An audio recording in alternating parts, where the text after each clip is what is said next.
Kemudian, scene berganti. Pada hari ujian praktek penerimaan guru baru di Akademi Azure Dragon. Saat itu, terlihat Yenho sedang panik karena Suryong belum datang padahal waktu giliran untuknya melakukan ujian praktek akan segera tiba. Tiba-tiba, dengan aura gelap, di belakang Yeonho ada Maegu Crayon yang menghampirinya. Apakah dia masih belum datang? Tanya penatua kepala siswa ke Yeonho. Spontan, Yeonho pun kaget menyadari yang bertanya itu adalah kepala siswa. Dia akan berada di sini segera, jawab Yeonho dengan sangat cemas sampai sekujur wajahnya mengeluarkan keringat dingin. Lalu dengan kesal, kepala siswa pun pergi meninggalkan Yeonho. Saking paniknya, Yeonho sampai menangis karenanya, berharap Suryong lekas hadir pada saat itu. Saat itu, terlihat juga Ilho sudah menyelesaikan ujian prakteknya. Dan kemudian disambut oleh Yeonho dengan memujinya. Di sana juga ada sekumpulan siswa nakal yang hadir dan menonton ujian yang dilakukan calon guru baru dalam ujian praktek itu. Apa Baek Hyung belum datang? Tanya Ilho ke Yeonho.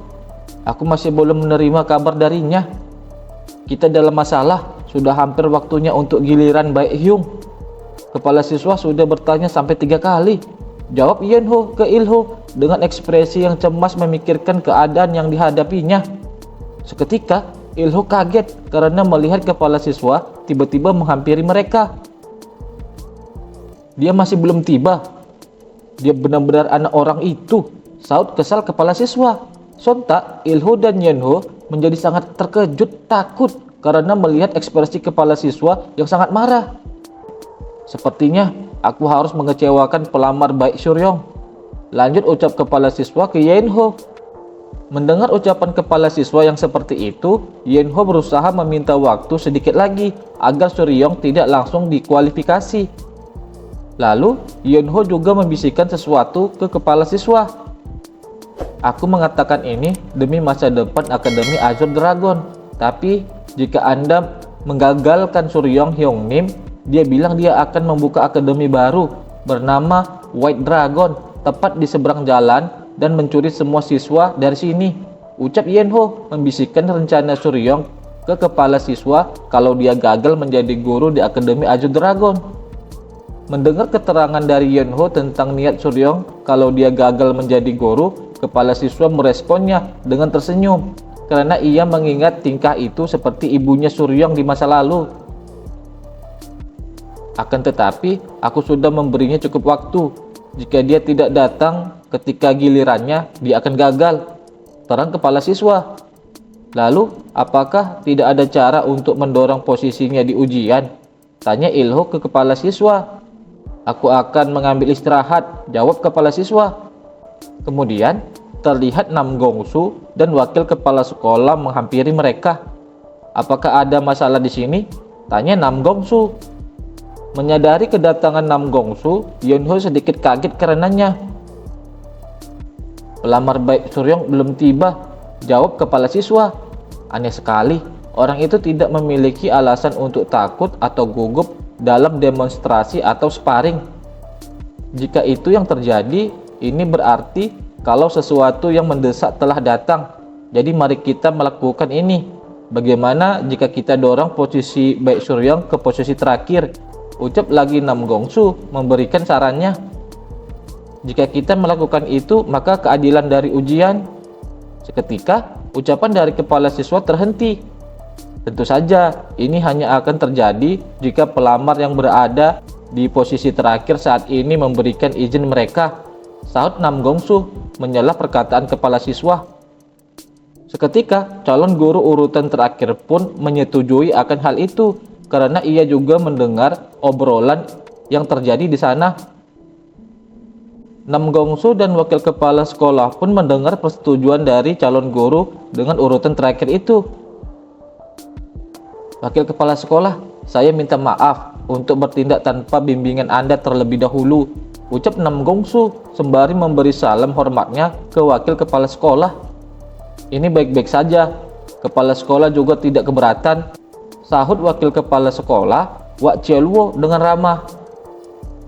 Lalu Nam Gongsu dan Wak Chieluo pergi dari sana, sembari Nam Gongsu memberi pesan bahwa ia menantikan kehadiran Suryong di sana. Ini adalah rencananya selama ini. Mereka akan bersikap paling keras dengan pelamar terakhir. Gumam kesal Yenho menebak rencana mereka. Tiba-tiba aura dari kepala siswa semakin panas. Cucu nakal ini, jika dia tidak tiba tepat waktu, aku sendiri yang akan membunuhnya, ucap Maegu Kreon dengan sangat kesalnya ke Suryong. Yenho pun menjadi ketakutan karenanya, berharap dalam hati agar Suryong cepat tiba mengikuti ujian praktek itu agar dia tidak menjadi korban akibat kekesalan kakeknya. Kemudian diperlihatkan di ujian itu ternyata Wak Duyong yang sempat bermasalah dengan Yenho beberapa waktu lalu sukses mempraktekkan pengajarannya dan merasa bangga dikarenakan keberhasilannya. Penilaian semua guru senior itu pun sangat bagus dan puas akan kemampuan mengajar Wak Duyong yang telah ia praktekkan. Dia adalah anak sepupuku, jadi kalian dapat berhenti memberinya semua pujian itu. Ini sedikit memalukan, ucap Wak Chieluo bangga akan keponakannya. Aku serius, dia benar-benar memiliki sifat seorang guru yang hebat, ucap Nam Gongsu menanggapi ucapan Wak Chieluo.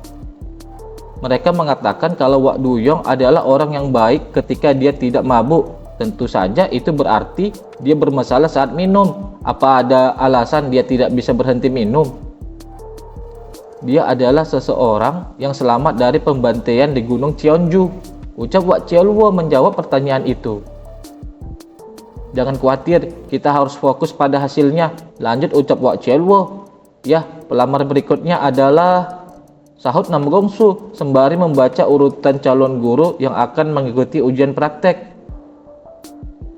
Ternyata giliran yang akan melaksanakan ujian praktek selanjutnya adalah Yenho. Lalu ia dipersilakan menunjukkan demonstrasi skill tombaknya.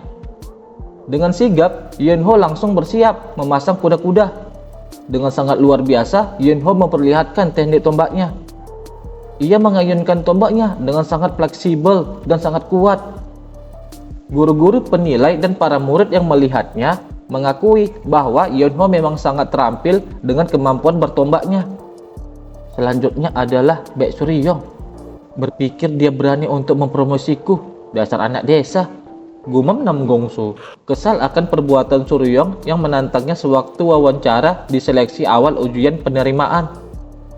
Setelahnya, wakil kepala sekolah Wak Chieluo berdiri bersiap untuk memanggil peserta selanjutnya yang akan tampil mempraktekkan kemampuannya. Pelamar selanjutnya, Baek Suryong, silahkan naik ke peron, ucap wakil kepala sekolah Wak Chieluo memanggil nama Suryong di depan seluruh peserta dan para murid yang ada di sana. Tiba-tiba, ketiga murid senior Akademi Azure Dragon telah hadir di sana. Tunggu, kenapa mereka semua duduk di sini? Kan mereka bukan jenis anak-anak yang perlu mendengarkan pelajaran dasar, ucap murid-murid biasa membicarakan ketiga murid senior itu. Pelamar Baek Suryong, teriak wakil kepala sekolah dengan kerasnya memanggil Suryong. Keheningan sesaat terjadi di sana, tidak ada respon apapun.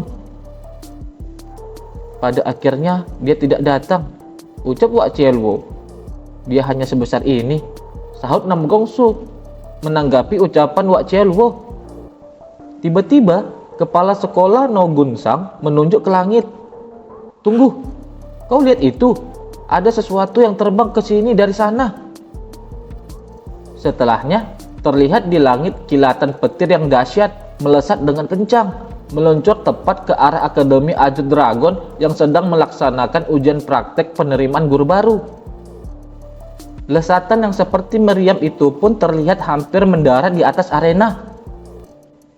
Semakin lebih dekat, ternyata cahaya energi yang berkilat seperti lesatan meriam itu adalah Suryong yang telah tiba di sana. Kejadian kedatangan yang memukau dari Suryong itu pun juga dilihat oleh Nam Gongsu dengan rasa penasarannya.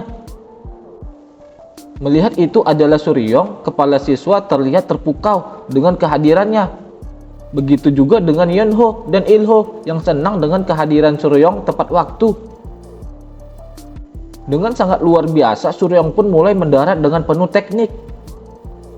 Melihat itu, Dang Soso pun menjadi sangat terpesona, berbanding terbalik dengan kedua pria yang ada di sampingnya. Akhirnya, dengan masih dipenuhi energi kilat yang masih menyambar di sekitar tubuhnya, dengan sempurna Suryong pun telah mendarat tepat di atas arena itu. "Aku minta maaf karena terlambat," ucap Suryong dengan senyuman di wajahnya. Kemudian, Suryong pun mulai menyebarkan pesonanya di sana. Kelakuan Suryong yang seperti itu, kepala sekolah yang melihatnya tertawa terbahak-bahak karena kelucuan Suryong.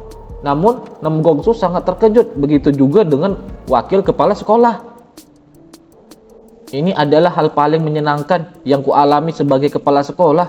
Apakah kau dapat segera memulai demonstrasinya?" ucap kepala sekolah No Gunsang ke Suryong. "Ya, aku bisa melakukannya," jawab Suryong. "Ada beberapa wajah yang tidak asing di sini," pikir Suryong sembari melirik sesuatu di sana. Ternyata yang dilihat Suryong adalah 3 murid senior yang juga hadir menyaksikan praktek yang akan dilakukannya.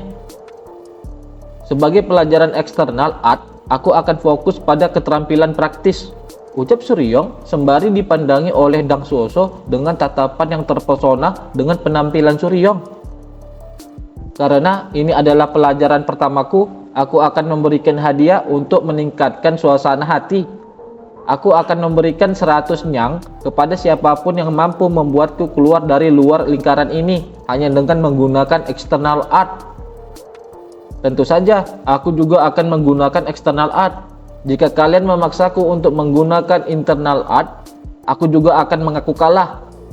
Batas waktunya 30 menit, jadi lebih baik kau bergerak cepat," terang Suryong kepada semua guru dan murid yang ingin mengujinya.